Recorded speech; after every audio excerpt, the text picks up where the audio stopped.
ئەم کاتان باش هاوڕێیان دووبارە دێمەوە خزمەتتان بۆ پێشکەشکردنی بەشی دووەم لەسەر بەرنامەی سعودیە وەهابیەت و پرۆژەکانی محەممەد بن سەلمان. هەروەکو بینیتان لە بەرنامەی یەکەمیندا ئەتوانن لە کەناڵی یوتیوبدا تەماشای بکەم، بە تایبەتی ئەوانەی کە نەیان بینیوە. لە بەرنامەی یەکەمیندا سەرەتایەکمان پێشکەش کرد، ئەو سەرەتای ئێستا دووبارە دەکەمەوە کە دەمان هەوەیە کاریگەری ئەو پرۆژانە لەسەر سیاسەتی ناوچەکە لەسەر ژنان گۆڕان لە ئیسلامێکی داخرا و کە قەفەزی ژنانە بۆ ژیانێکی ئێکۆلۆژی تاو توێ بکەین و هەروەها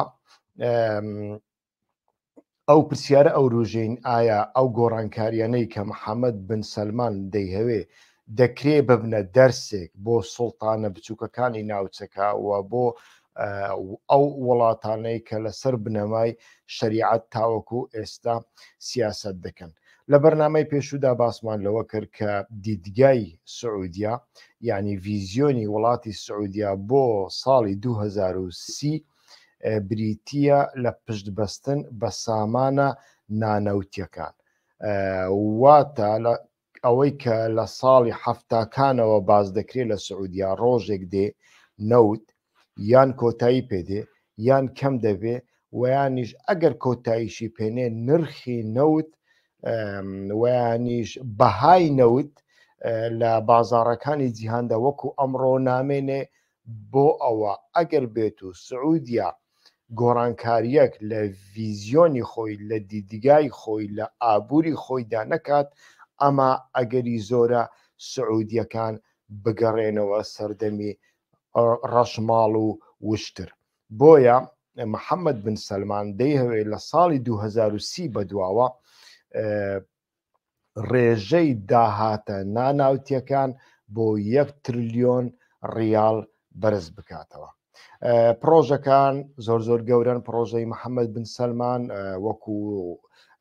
هەزاران ساڵۆنی ئاهەنگێران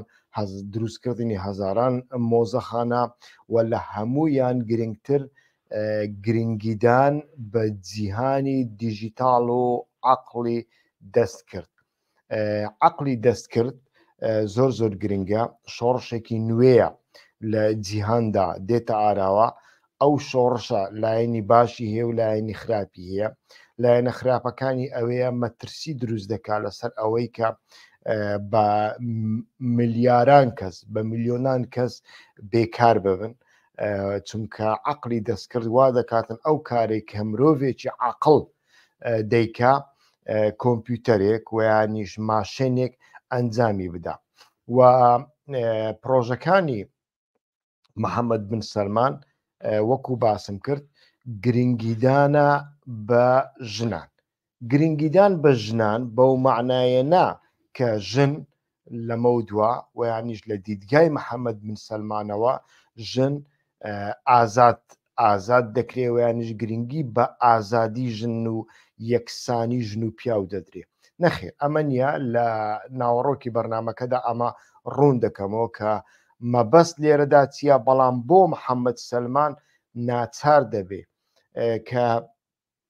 گرنگی بە پرۆژەی ژنان بدا. لە بەرنامەی یەکەمینیشدا باسم کرد ئێستا کە نوێنەری فدراسیۆنی نێودەوڵەتی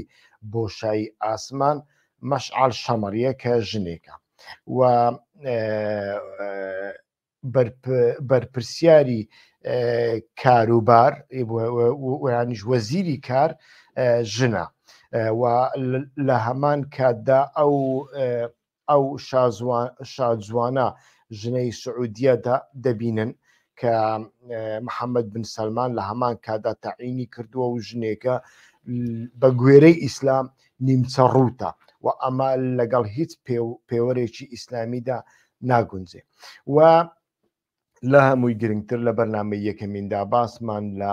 هاوسەنگیەکانی نێوان وەهابیەت و بنەماڵەی پاشا کرد کە ئەمە لە ساڵی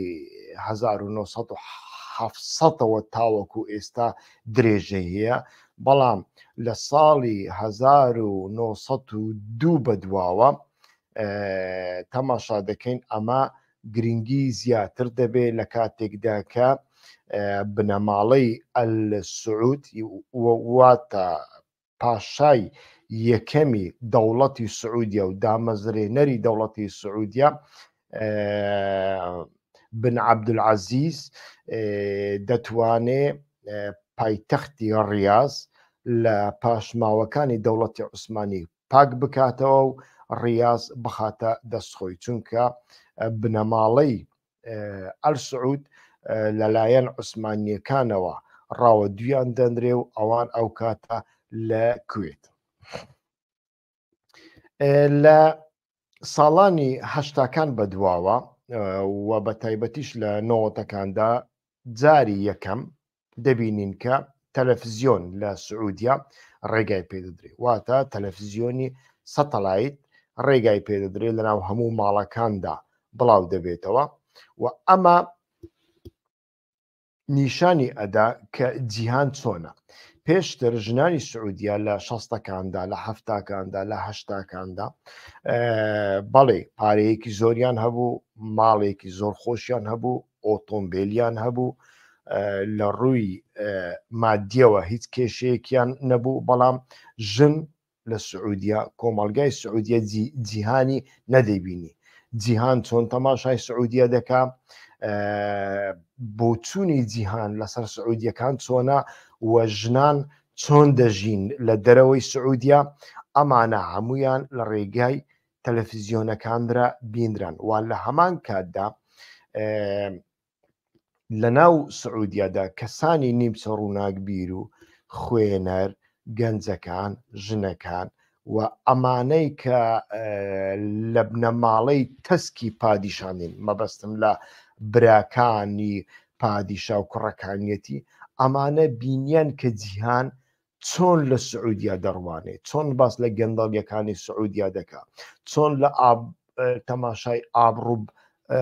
کردارە ئابڕووبەرەکانی پاشای سعودیە دەکات کە لەلایەک خۆیان بە بنەماڵەی پێغەمبەری ئیسلام دەزانن، لەلایەک خۆیان بە خاوەنی مەککە و مەدینە دەزانن، لە هەمان کاتدا کە دێنە دەرەوە لە ئەوڕوپا ئەو ڕەفتارە ئابڕووبەریانەی ئەوان کە هیچ ئەوڕوپیەک نایکە، هیچ مافیایەک نایکە، بەڵام ئەوان دەیکەن. ئەمە هەمووی لە تەلەڤیزیۆنەکاندا بە چاوی خۆیاندا دەبینن. لە هەمان کاتدا ئەو دۆڕوویەتیەی عەرەب بەگشتی بەڕاستەوخۆ و سعودیاش بە شێوەیەکی ناڕاستەوخۆ لەمەڕ کێشەی عەرەب و ئیسرائیل، فەڵەستین و ئیسرائیل، ئەمەش لە تەلەڤیزیۆنەکاندا دەبینن. ئێمە لە بەشی یەکەمیندا باسمان کرد لە ساڵی لە هەشتاکاندا و لە ڕاستیت بوێ لە ساڵی هەفتاکاندا وڵاتی سعودیا کە زۆر جار ناچاری هاوکاریکردن، پەیمان بەستن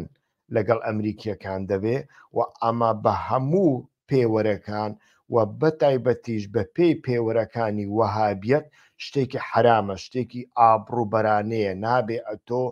کەسانی کافر بێنیە وڵاتەکەت، نابێ ئەوان کۆمپانیا ساز بکەن، نابێ ئەوان نەوت دەربێنن، نابێ ئەوان وڵاتەکەت بپارێزن، تۆ نابێ لەگەڵ ئەمانەدا کار بکەی. بەڵام کە ئەمانە ناچار دەبن، ینی پاشای سعودیا ناچار دەبێ ئەم جۆرە هاوکاریانە لەگەڵ بریتانیەکان و لەگەڵ ئەمریکیەکاندا بکە، حەوزەی وەهابیزم گەلێک جار ڕکەبەرایەتی دەکات، کاردانەوە نیشان ئەداوە بۆ ئەوەی ئەم کارداناوانە بەشێکی کۆنتترۆل بکرێ، سازشێک دەکرێت لەلایەن دەسەڵاتدارانی سعودیا واتە پاشاکان و لەگەڵ عولەمای وەهابیەکان کە پێیان ئەڵێن ئێوە ڕاستەوخۆ مداخەلەی سیاست مەکەن، هەروەکو ئەو گرێبەستەی لە ساڵانی ینی لە دوای دروستکردنی دەوڵەتی سعودیا لە نێوان بن عەبدولعەزیز و وەهابیەکان هاتۆتە ئاراوە کە وەهابیەکان دەتوانن شێوری بە بنەماڵەی پاشا بدەن، بە مەلیک بدەن و مەلیک ناچارە گوێیان لێ بگرێ و ناچارە ئەمانە بەخێو بکە و گرنگیان پێ بدا، پارێ و پارە و سامانەیەکی زۆری نەوتیان بداتێ، بەڵام ئەوان بۆیان نییە ڕاستەوخۆ بەشداری لە سیاسەتدا بکەم و ئەمە کڕۆکی جیاوازی نێوان وەهابیەکان و ئیخوان المسلمینە کە وەهابیەکان ڕاستەوخۆ کار بۆ گەیشتن بەدەسەڵات ناکەن، بەڵکو لە ژێرەوە شێوری بە دەسەڵات دەدەن ویانیش بڵین دەسەڵات مەشروع دەکەن ویانیش ئەگەر بێت و کارێک کرا کە لە بواری ئاینیەوە لە بواری شەرعیەوە ناکۆچی گفتوگۆی لەسەرە ئەوان دێنە مەیدان و کارەکە دەشەرعێنن. بەڵام لە ساڵی هەفتاکاندا ئەمە دووبارە دەبێتەوە و ئەوە ئەم کاتە پاشاکانی سعودیا بە وەهابیەکان ئەڵێن ئێوە دەستکاری کاری سیاسی ڕاستەوخۆ مەکەن، دەستکاری دەسەڵات مەکەن، کێشەمان بۆ ساز نەکەن، ئێمەش لە بەرامبەر ئەوەدا ڕێگاتان پێدەین کە ئێوە بە ئارەزوی خۆتان گەنج لە دەرەوەی سعودی و لەناو سعودیا پەروەردە بکەن و بۆتان هەیە ئەم گەنجانە هاوردەی دەرەوە بکەن، یعنی ئەم گەنجانەی کە ڕادیکالیزە کراون مێشکیان شوشتراوەتەوە بە جیهاد ئەمانە ئەتوان هاوردەی دەرەوە بکەن، ئەو بە تایبەتیش بۆ ئەو وڵاتانەی کە ناکۆچیان لەگەڵ سعودیا هەیە وەکو مسر و سووریا و ئەمانە و ئەمە وا دەکاتن کە ڕادیکالیزمێکی زۆر زۆر گەورە دروست ببێ و ئیتر ئەمە وا دەکا لە هەمان کاتدا ئەوەی کە پاشای سعودیا دەیکا لە ماوەی کورتخایەندا سوودی هەبێ بۆ پاشا واتە بەڵای وەهابیەکان بەڵای ئیسلامی سیاسی لە کۆڵخۆی بکاتەوە، بەڵام لە مەودا درێژدا دەبێتە کێشە. لە ساڵانی 90ەکاندا ئێمە باسمان کرد، یعنی لە هەشتاکاندا بڵین کە سعودیا هاوکاریەکی باشی ڕژێمی سەدام حوسێن دەکا کە لە شەڕدایە لەگەڵ ئێران و ئەڵێ سەدام حوسێن لە جیاتی ئێمە شەڕ لەگەڵ ڕژێمێکی شیعە دەکا، هاوکاریەکی زۆری دەکەن و حکوومەتی عێراق هیچ کێشەیەکی ئابووری نابێ لەو ماوەیەدا. بەڵام دوای ئەوەی شەڕەکە کۆتایی پێدێ لە ساڵی 90 عێراق پەلاماری کوێت دەدا و دوای ئەوەی پەلاماری کوێت دەدا چاو بەردەداتە نەوتی سعودیەش و ئەمە وا دەکات سعودیەکان سوپای ئەمریکا بانگی سوپای ئەمریکا بکەن بۆ وڵاتی خۆیان، کە بانگی سوپای ئەمریکا دەکەن ئیتر لەگەڵ سەربازە ئەمریکیەکان ژمارەیەکی زۆری ژن هەنا، ئەو ژنانە کاری نەخۆشخانە هاتوچۆ شوفێری و کاری لۆجستیکی و کارە بیرۆکراسیەکان ڕادەپەڕێنن و ئەمانە زۆر بە شێوەیەکی زۆر زۆر سربەستانە لە ناو سعودیا دێن و دەچن. کاتێک ژنە سعودیەکان و کۆمەلگای سعودی ئەو ژنە ئەمریکیانە دەبینن کە بە تەنیا ژنێک ئۆتۆمبیل لێ دەخڕێ، دێتە دەرەوە دەچێتە سوپەرمارکت شت دەکڕێ و جگەرە دەشێشێ و ئەمە دوو کاردانەوەی لێ دەکەوێتەوە. لەلایەک کاردانەوەیەک ئەوێ ئەو پرسیارە دەوروژێنی کچانی سعودیە ژنانی سعودی ئەو پرسیارە دەکەن باشە ئێمە بۆوە کۆیلین، بۆ ناتوانین بە ئازادانە ئۆتۆمبیل لێ بخڕین، بە ئازادانە کار بکەین، بە ئازادانە بچینە دەرەوە بەبێ ئەوەی حیمایی پیاومان هەبێ. بەڵام لە هەمان کاتدا لە ناو وەهابیەکاندا لە ناو ئەو گروپەی کە بە ئۆکەی پاشای سعودیا وەهابیەکان پەروەردەیان کردوونە و ڕادیکالیزەیان کردوونە، لە لای ئەمانەدا کاردانەوەیەکی دیکە دروست دەکا و بنەماڵەی بنلادن یەک لەمانن و ئەمە بەردەوام کێشە دروست دەکا، بەردەوام ئاستەنگی دروست دەکا، ناکۆچی دروست دەکا، هەتاوەکو دەگاتە ئەوەی کە ئەوەی 11 ئەیلولی 2001 ڕوویدا ئیتر لەوەی کە 11 ئەیلولی 2001 ڕوویدا ئەو کارە ساتە تەماشا دەکەین ئێمە ئەگەر هەر کەسێک تەماشای ئەمە بکە لە ویکیپیدیا ویانیش چاو بە دۆکیومنتەکانی ئاسایشی ئەمریکا بخشێنێ دەبینین کە 19 کەس پیلانەکەیان ڕێکخستووە و ئەمانە هەر هەمیان سەر بە ئەلقاعیدەن لەو 19 کەسە 15 هاوڵاتی سعودین کە پێشڕووداوە کە بەشێکیان لە سعودیا ماون، بەشێکیان لە ئەفغانستان بوون، بەشێکیان لە ئەمریکا بوون، پاسەپۆرتی هەندێکیان پاسەپۆرتی ئەمریکیشیان هەیە. ئیتر ئەمە دەبێتە کێشەیەکی زۆر گەورە و ئەمە ناکۆچی دروستەکە لە نێوان جیهانی خۆر ئاوا و سعودیەدا. واتە لەناو خۆر ئاوادا جاری یەکەم تەماشا دەکەین ڕووناک بیران تینگ تانکەکان ئەو پرسیارە دەوروژێن باشە ئێمە چ خێرێک لەو هاوپەیمانیە دەبینین لەگەڵ سعودیەکان کە تیرۆریست دروست دەکات. ئەو تیرۆریستە ڕاستە زۆربەی جار لە بەرامبەر یەکێتی سۆڤێت لە ئەفغانستان بەکاریان هێنا، لە بەرامبەر ڕژێمی حافز ئەسەد لە سووریا بەکاریان هێنا، هەندێک جار لە بەرامبەر مسر بەکاریان هێنا و مسر ناچار بوو لەگەڵ ئێمە پەیوەندی بکە و داوای هاوکاری بکە و ئەمە بووە کارتێکی سیاسی کە ئێمە بتوانین بەکاری بین. بەڵام ئەمڕۆ ئەم هەڕەشەیە هاتۆتە وڵاتی ئێمە، بۆیە لەمە دووە ئیتر ئێمە ناتوانین سعودیا وەک هاوپەیمان ببینین. ئیتر پاشەکانی سعودیا لە دوای 2001ەوە هەتا وەکو ئێستا بەردەوام کۆمەڵی کاریان کردووە بۆ ئەوەی ئەم بۆچوونە ئەم نیگای جیهان بگۆڕن. لە هەندێک شوێندا توانی یەکتیان بۆ گۆڕن، لە هەندێک شوێندا نەیانتوانی بیگۆڕن. باسی ئەمەش دەکەین لەوەیدا کە توانیان بیگۆڕن سعودیەکان بە پارەیەکی زۆر، چۆن لە لای ئێمە بە پارەیەکی زۆری دزی و نەوت حیزبەکان ئەچن لە ئەمریکا کاری لۆبی دەکەن لە کاتێکدا کە لە وەزعێکی زۆر خراپدان و لە ناو میدیاکانی ئەمریکادا بەردەوام گاڵتەیان پێدەکرێ وەکو دز تەماشایان دەکرێ، وەکو گەنداڵ تەماشایان دەکرێ، بەڵام بە پارەیەکی زۆر ئەتوانن لۆبیەکانیان بخەنە گەڕ و دەتوانن دانیشتنێک لەگەڵ کاربەدەستانی ئەمریکا ساز بکەن و ئیتر تەحەدای جیهان بکەن. سعودیەکانیش ئەمە دەکەن یەک لە هەمان کاتدا سعودیەکان ئەو کاتە لە ڕێگای تینگتانکەکانیان لە ڕێگای کەسانی ئەکادیمی بەکرێگیرا و ڕووناکبیرانی بەکرێگیرا و ڕۆژنامە نووسانی بەکرێگیرا و تیۆریەک ساز دەکەن، ئەڵێن لە وەهابیەتدا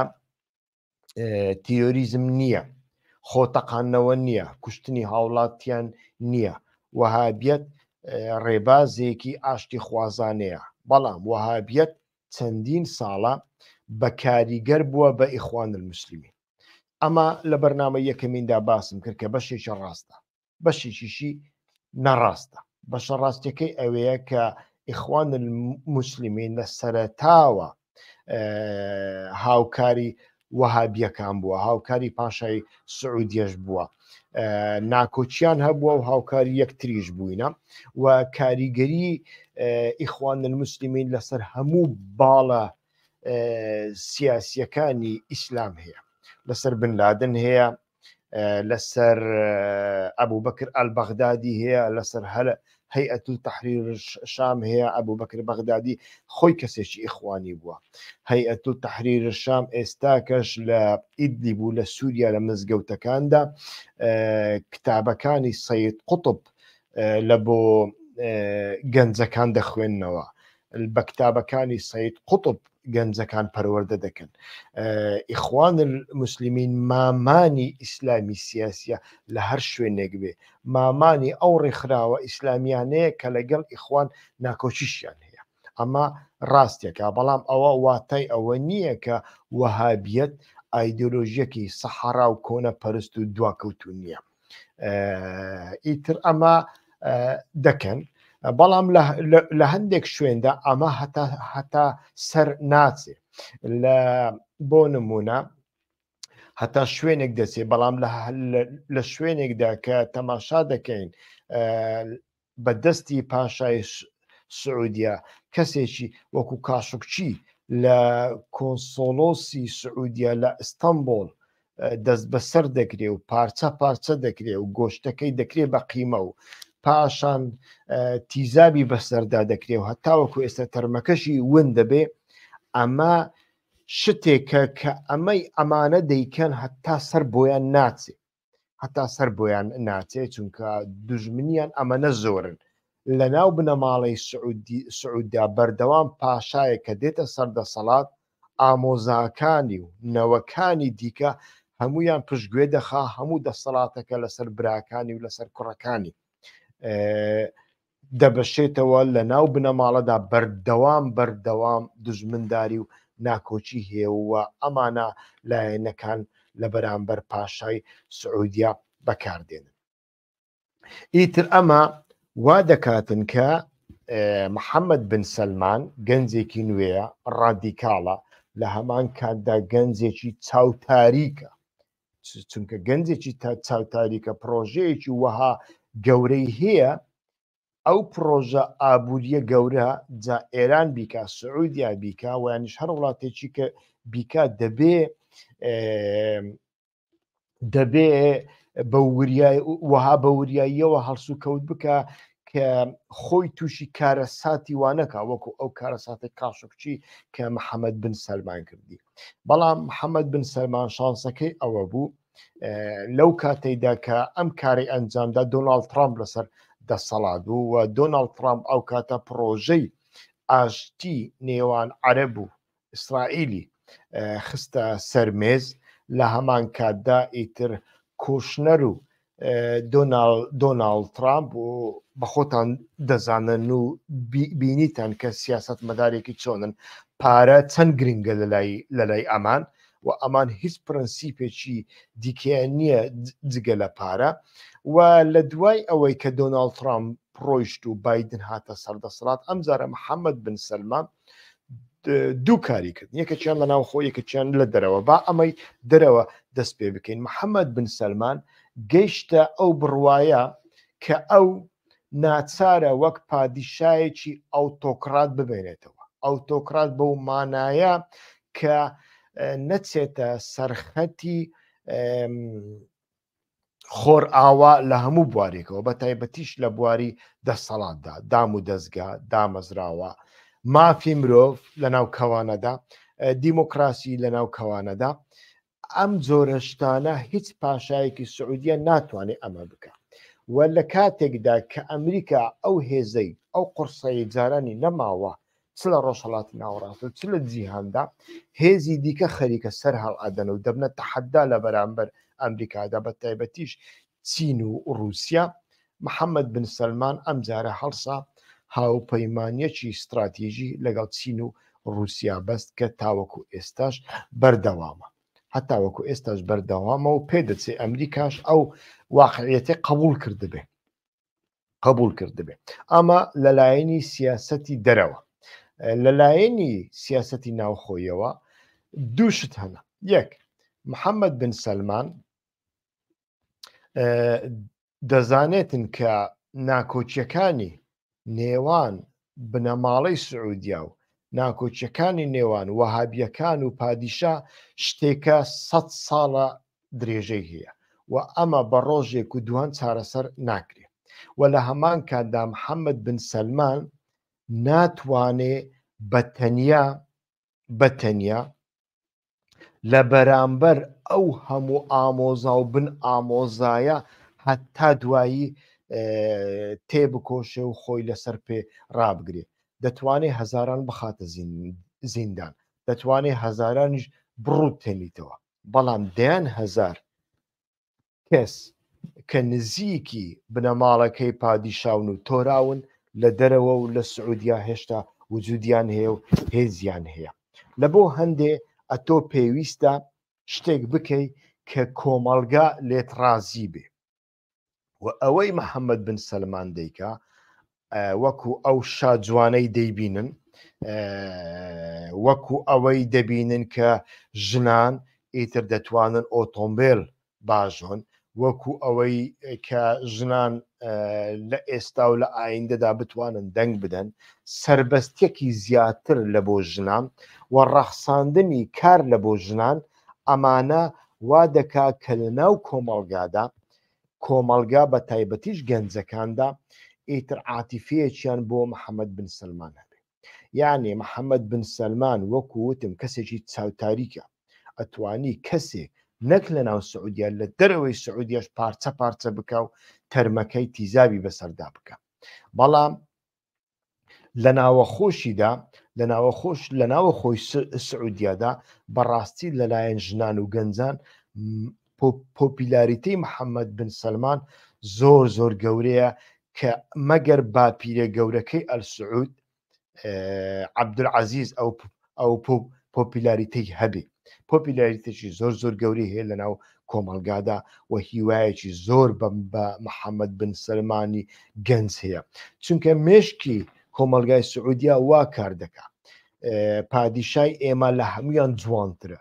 پادیشای ئێمە لە هەمویان گەنجترە، پادیشای ئێمە لە هەمویان ئازاترە. تەماشاکە حساب بۆ جۆ بایدنیش ناکات، تەلەفۆنی لەسەر هەڵ ناگرێ، بە تەنیا خۆی تەسلیمی جۆ بایدن ناکات، لەگەڵ شی جینگپین و لەگەڵ ڤلادیمیر پۆتینیشدا هاوکاری و هاوسەنگی دروست دەکات و ئەمانە لە ناو کۆمەڵگای سعودیەدا بەڕاستی دەیخوا. لە بۆ هەندێ محەممەد بن سلمان لە بەرامبەر وەهابیەکان و لە بەرامبەر ئۆپۆزیسیۆنی ناوخۆ دینامیکەتی کۆمەڵگا زۆر زۆر باش بەکاردێنێ. ئەمە یەک. حاڵی دووەم کە پێویستە باز بکەین، ئەتۆ لە کاتێکدا پێویستیت بە بوژانەوەی ئابووری و بەرزکردنەوەی داهاتە نانەوتیەکان هەیە، داهاتە نانەوتیەکان چین؟ وزەی خۆرە، عەقڵی دەستکردە و مەسەلەی گەشتیاریە، یعنی سەکتۆر و سەکتۆری گەشتیاریە، وەکو مۆزەخانە، وەکو ڕێستۆران، وەکو هوتێل، وەکو ساڵۆنەکانی گەشتیاری و ساڵۆنەکانی ئاهەنگ، وەکو بە هەزاران گۆرەنی بێژ و مۆسیقا. باشە ئەمانە بەبێ ژن دەکرێ لە هیچ شوێنێکدا؟ ئایا وڵاتانی جیهان کە بیان هەوێ بچنە سعودیا سەردانی مۆزەخانە بکەن، سەردانی هوتێل بکەن، گەشتیاری بکەن، گەشتیاری شوێنێک دەکەن کە ژنی لێ نەبێ و هەموو ژنی ئەم وڵاتە عەبایی بەسەر بێ و شتێکی ڕەشی بەسەردا بێ وەکو بایجانی ڕەش بێ؟ نەخێر، ئەمە نایخوا. وڵاتانی ئەوروپا، ژنانی ئەوروپا بۆ سەردانی ئەوە بکەن لە کاتێکدا ئیسپانیا هەیە، لە کاتێکدا مۆناکۆ هەیە، لە کاتێکدا فلۆرەنسیا هەیە، لە کاتێکدا لۆس ئەنجلس هەیە. بۆ ئەمە بکەن نایکن. لە بۆ هەندێ ئەم گۆڕانکاریانە لە هەر وڵاتێکی ئابووریدا شتێکن کە ناچارن بکرێن. ئەگەر لە ئایندەدا ئێرانیش ئەو گۆڕانکاریە بکە، ئەمانە دەکا وە پێشتر لە سەردەمی خاتمیدا تەماشا دەکەن ئەو گۆڕانکاریانە هەندێک هەنگاویان بۆندرا، بەڵام سیستەم لە ئێراندا بەخۆی بربەستە لە بەرامبەر ئەو ئابووریەی کە سیستەم دەیەوێ پەرەی پێ بدە. چونکە ئابووری لە ئێراندا وە لە سعودیەشدا لە دەستی کەرتی تایبەتدانیە، ئابووری لە دەستی خودی دەوڵەتدایە. ئابووری لە سعودیا لە دەستی بنەماڵەی پاشادایە و ئابووری لە ئێراندا لە دەستی خودی سوپای پاسدارندایە. بەڵام خودی سوپای پاسداران و خودی بنەماڵەی سعودیا کە بنەماڵەیەکی ئاینی وەهابی تندڕە و داخراون، بە خۆشیان بوونەتە کۆسب لە بەرامبەر ئەو ئابووریەدا و ناتوانن هەتا دوایی ئەم ئابووریە پێش بخەن. بەڵام تەماشا دەکەین کەسایەتی محەممەد بن سلمان لەبەر ئەوەی کەسێکی گەنجە و کەسێکە ئەتوانێ هەنگاوی ڕادیکاڵانە بنێ، لەو بوارەیەدا تەماشا دەکەین بەڕاستی شتێک دەکا کە ئەکرێ ئەمە ببێتە جۆرێک لە جۆرەکانی گۆڕانکاری لە ڕۆژهەڵاتی ناوەڕاستدا و ئەکرێ ئەو وڵاتانی کە ئابووریان هەیە ئەمانە هەمویان بیر لەو گۆڕانکاریە بکەن و بە شێوەیەک لە شێوەکان مزگەوتەکان ویانیش گروپەکانی شەریعە و گروپەکانی ئەو گروپانەی وەکو عولەماکانی ئاینی ئیتر گۆشەگیر بکەن. لە ئایندەدا من چاوەڕێ دەکەم کە محەممەد بن سەلمان بتوانێت کودەتایەکی زۆر گەورەتر جا ئەو کودەتایە بەهێزی ڕق دەکا ویانیش بەهێزی نەرم دەکا، بەڵام ناچارە ئەمە بکە ئەگەر هاتوو لە بەرامبەر پرۆژەکانی سعودیای 2030دا کۆسب دروست بکەن. ئیتر ئەمە وامان لێ دەکا کە هەموو لایەنە محافەزەکارەکان لایەنە ئیسلامیەکان بیر لە ئایندەی خۆیان بکەنەوە و ئەمە وامان لێ دەکا کە گۆڕانکاریەک لە ڕۆژهەڵاتی ناوەڕاستدا لە تەواوی ڕۆژهەڵاتی ناوەڕاستدا بێتە ئاراوە، چونکە ئەو گۆڕانکاریانێک کە لە سعودیا دەکرێن ڕەنگ بێ کاریگەری خۆیان لەسەر ئێران هەبێ. ئێران و سعودیا ئێستا دوو وڵاتن لە ڕێقابەت و ناکۆچی زۆر گەورەدان دوو جیهانی تایبەت بە خۆیان هەیە، جیهانی سونیە و جیهانی شیعە. بەڵام دوای ئەوەی وڵاتی چاینا هاتە مەیدان و دوای ئەوەی کە توانی بۆ جاری یەکەم سعودیا و ئێران ئاشت بکاتەوە، ڕەنگ بێ ئەمانە بتوانن کاریگەری زیاتر لەسەر یەکتریش دروست بکەن. ئەوە دەمێنێتەوە لەسەر ئەوەی کە کۆنژۆکتۆر واتە هەڵومەرجی ناوچەکە چ گۆڕانکاریەشی بەسەدادێ لە هەمووشیان گرنگتر ئەو شەڕی ئێستا لە غەزە هەیە، چونکە شەڕی غەزە بەتەنیا شەڕی غەزە نییە، شەڕی غەزە کاریگەری لەسەر هەموو جیهان هەیە. ئەم شەڕە بەتەنیا لە بەرامبەر شەڕێک نییە لە بەرامبەر حەماسدا، بەڵکو لە کەسایەتی حەماسدا لە کەسایەتی غەزەدا پەیوەندی بە ڕێڕە و مەمەڕە ئاویەکانی نوێی بازرگانی جیهان هەیە. ڕێڕە و مەمەڕە ئاویەکانی بازرگانی جیهان لە هەموو کاتێکدا دنیایان گۆڕیوە، بە تایبەتیش ئەوەی کە لە کۆبوونەوەی جیبیزدا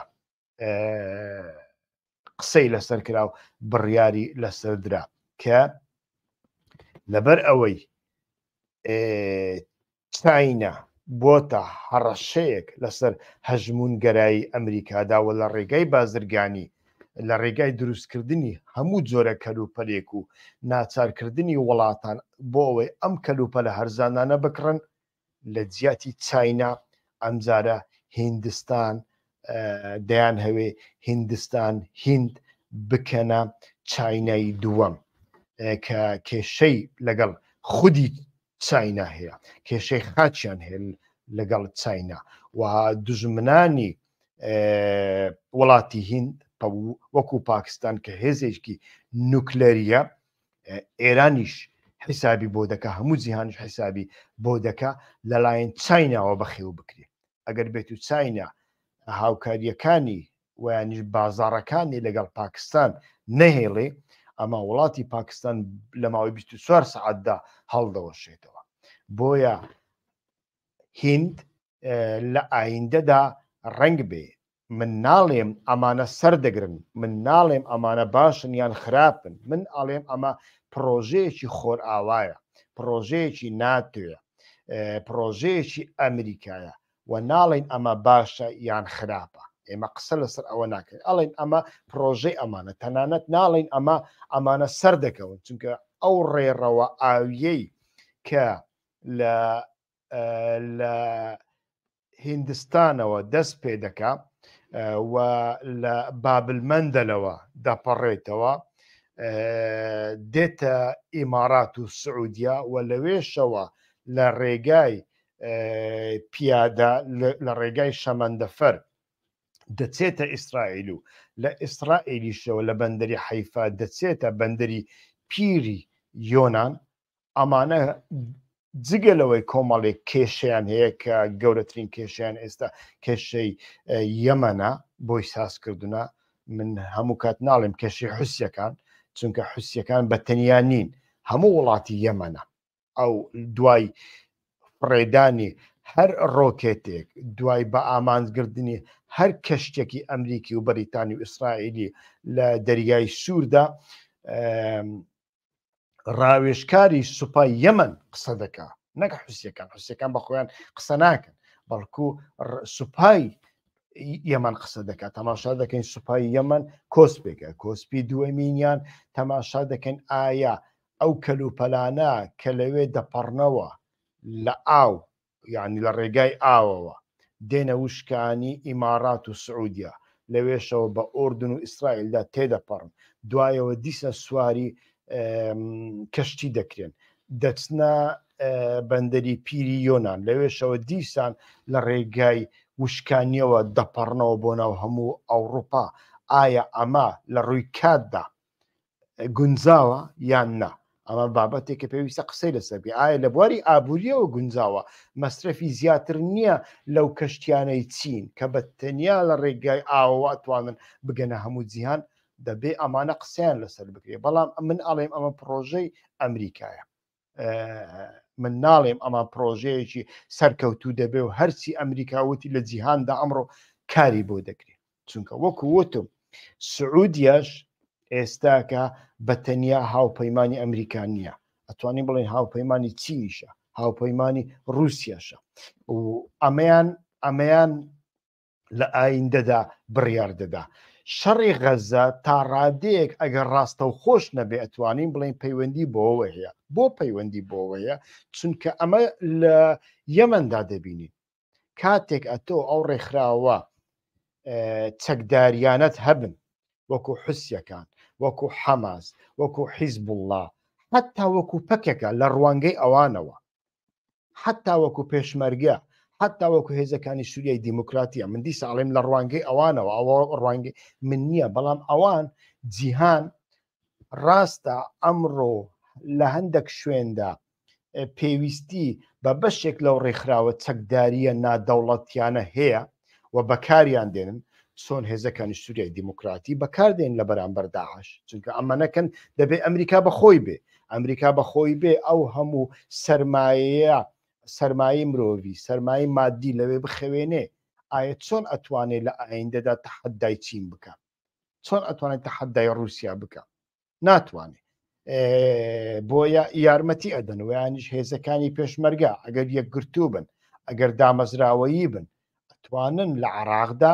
هاوسەنگیەک دروست بکەن کە هاوسەنگیان دروست کرد لە نێوان ئەمریکا و ئێراندا. ئەوە ئەمریکا ئیسراحەت دەکا، ئەمریکا پێویست ناکە لە عێراقدا سەرمایەکی زۆری مادی و مرۆیی بخەوێنێ، ئەتوانێت هێزەکانی زیاتر بەرەو پاسیفیک ببا، مەمەڕە ئاویەکان داگیر بکە و ئەتوانێت لەگەڵ هاوپەیمانیەکانی وەکو ئوسترالیا، وەکو ژاپۆنیا، وەکو فلیپین و ئەوانە هاوکاری زیاتر بکە، لەگەڵ هیند هاوکاری زیاتر بکە بۆ ئەوەی وڵاتی چین گۆشەگیر بکە. بەڵام هەتا وەکو حەماس و حوسیەکان و ئەم ڕێکخراوانە هەبن کە هەتا وەکو ئێستا ئەمریکا ناتوانانی هاوپەیمانیان لەگەڵ بکە، ناتوانانی بڕوایان پێ بکە، ناتوانانی سیقییانە، چونکە ئەمانە دەوڵەت نین، ئەتۆ هاوپەیمانیشان لەگەڵ بکەیت و ئەمانە کێشەی زۆر زۆر گەورەنەوە. ئەمە کێشەیەکە هەم لە بۆ ئەمریکا، کێشەیەکە لە هەمان کاتدا لە بۆ سعودیەشدا. ئایا سعودیا لەو نێوەدا چ بڕیارێک ئەدا؟ بەڕاستی ئەمە بەتەنیا ئەتوانی بڵێن لە ئایندەدا دەیبین. ئێمە ناتوانین بچینە ناو مێشکی محەممەد بن سەلمان و ئەم شتانە ببینین. بەڵام وەکو وتمان ئەمانە کۆمەڵێک کۆسپ و ئاستەنگن، کۆمەڵێک تەحەدانە کە سعودیا دەبێ یەکلایان بکاتەوە بۆ ئەوەی بگاتە ئەم پرۆژانە. بەڵام ئەمانە بمانەوێ نەمانەوێ شتگەلێکی استراتیژینە ناتوانین بڵێن باشە ئەوە چ کاری بە ئێمەدایە لە سعودیا ئەمە ڕوەدا نەخێر ئەمە کاریگەری خۆی وەکو باسم کرد لەسەر هەموو جیهان هەیە لەسەر ڕێگای بازرگانی نوێی جیهان هەیە ڕێگەی بازرگانی زۆر زۆر گرنگە یعنی تەماشا بکەن لە سەردەمی شەڕی ساسانی و بێزەنتیەکاندا کە زیاتر یانیش بەتەنیا شەڕە گەرمەکان زیاتر 20 ساڵ دەخایەنی هەموو پردەکان هەموو ڕێگاوبانەکانی بازرگانی هەموو بەندەرەکان دەسووتێنرێن وێران دەکرێن هیچ ڕێگایەکی بازرگانی نامێنێتەوە لە نێوان ئەوروپا و ئاسیا و دوایی تەماشا دەکەین دوای ئەوەی کە هەردوو لا لاواز دەبن هەم بیزانتی ڕۆما لاواز دەبێ هەم ساسانیەکان لاواز دەبن لە دوورگەی عەرەبیدا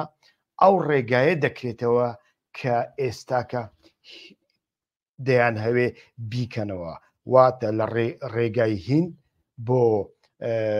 بۆ عەرەبستانی سعودیە و شام و لەوێشەوە بۆ فەڵستین لەوێشەوە بۆ ئەوروپا و لە کاتێکدا ئەم ڕێگایە دەکرێتەوە ئەم ڕێگایە کە دەکرێتەوە بوژانەوەی ئابووری بازرگانی پێویستی بە کۆمەڵێک حکومدار و یاسا و ڕێسا هەیە بۆ ئەوەی ئەمانە ڕێک بخەن تەماشا دەکەین لە پڕەوە ئاینێک لە دایک ئەبێ کە ئەو کاتە دەوڵەت نییە حیزب نییە وەکو ئێستا ئاینێکی نوێ لە دایک دەبێ ئەویش دەبێتە ئاینی ئیسلام کاتێک ئاینی ئیسلام لە ڕێگای بازرگانی لە دایک دەبێ بە تەنیا بازرگانی دەبێتە هۆی ئەوەی کە ئاینی ئیسلام لە دایک ببێ بەڵام ئەو کاتە پێغەمبەری ئیسلام وەحی و خوا و ئیزرائیل و جبرائیل و میخائیل و ئەمانەش دەخاتە پشت خۆی کۆمەڵگاکە لە لای کۆمەلگادا قەناعەتیش دروست دەکە ئاینی ئیسلام ئەوەندە گەورە دەبێت لە لایەکەوە هەتا چین دەچێ لە قەفقاسیەوە لە لایەکەی دیکە دەگاتە وڵاتی ئیسپانیا و لە لایەکەی دیکەشەوە دەگاتە ئەفریقا ئیتر ئەما بۆیە گرنگە ڕێگای بازرگانی بۆیە گرنگە ئەو ئیمپراتۆریەتە گەورەی ئیسلامی ساز کرد ناکرێ ئینسان بە شێوەیەکی زۆر زۆر بەسیط تەماشا بکە ئیتر ئەمانە هەمویان تا چەند سەر دەکەون تا چەند سەر ناکەون ئەمانە وەکو وتم جارێ نازانین بەڵام پرۆژەیەکی وا لە ئارادایەوە ئەمانە گۆڕانکاری بنچینەی و استراتیژی لە ڕۆژهەڵاتی ناوەڕاست و لە جیهاندا ساز دەکەن هیوادارم لەو بەرنامەیەدا توانی بێتم خزمەتێک بە ئێوەی بەڕێز و خۆشەویست بکەم تکایە وەکو هەموو جارێک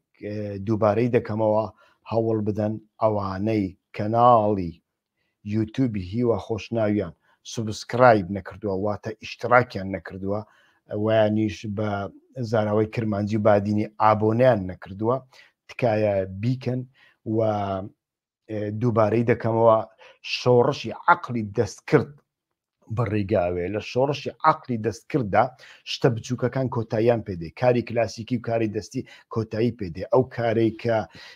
دکتۆرێک بۆ دەکا بۆ نمونە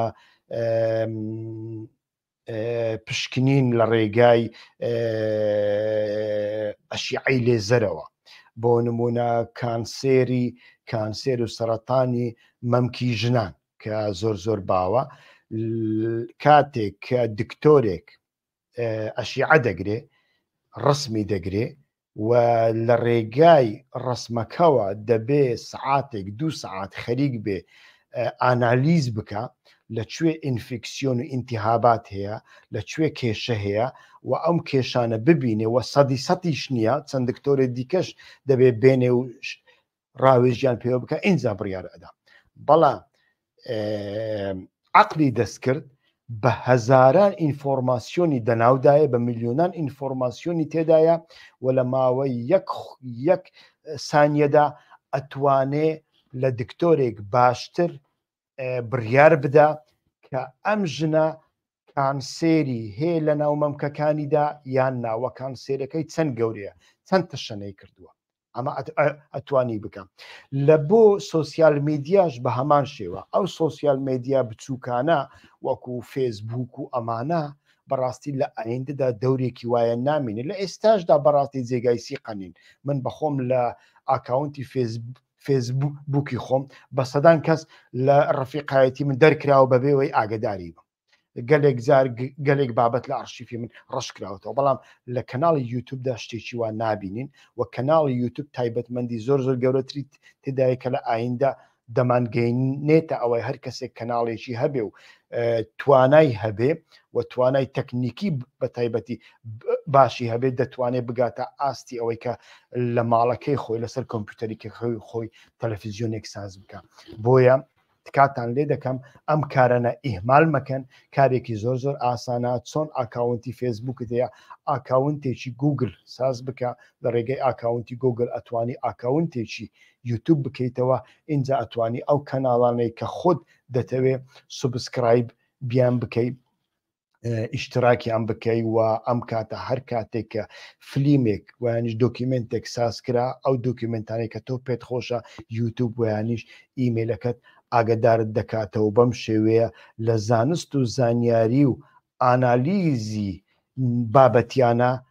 دوور ناکەویتەوە ئەوەی دیکە کە لەسەر سوسیال میدیا دەکرێت بەڕاستیش ئەو بابەتانەی کە بەتەنیا گاڵتە و گاڵتە جاڕین ئەمە هیچ سوودێک بە مرۆڤەکان ناگەینێ ئەمە بەتەنیا کاتت دەکوژێ وات لێ دەکا کە وەکو ئەوەی کە مرۆڤێکی خەمۆک مرۆڤێکی بێچارە پەنا بۆ ئەلکۆهۆل دەبا ئەتۆش بچی پەنا بۆ سوسیال میدیای بێناوەڕۆک و بێکەڵک ببێ کە ڕۆژانە دەیبین هاتو هاوارکردن قێڕکردن حەماسەت دروستکردن ویانیش گاڵتە جاڕیکردن ئەمانە تکایە لێی دوور بکەونەوە تا بەرنامەکانی ئایندا ڕێز و سڵاوم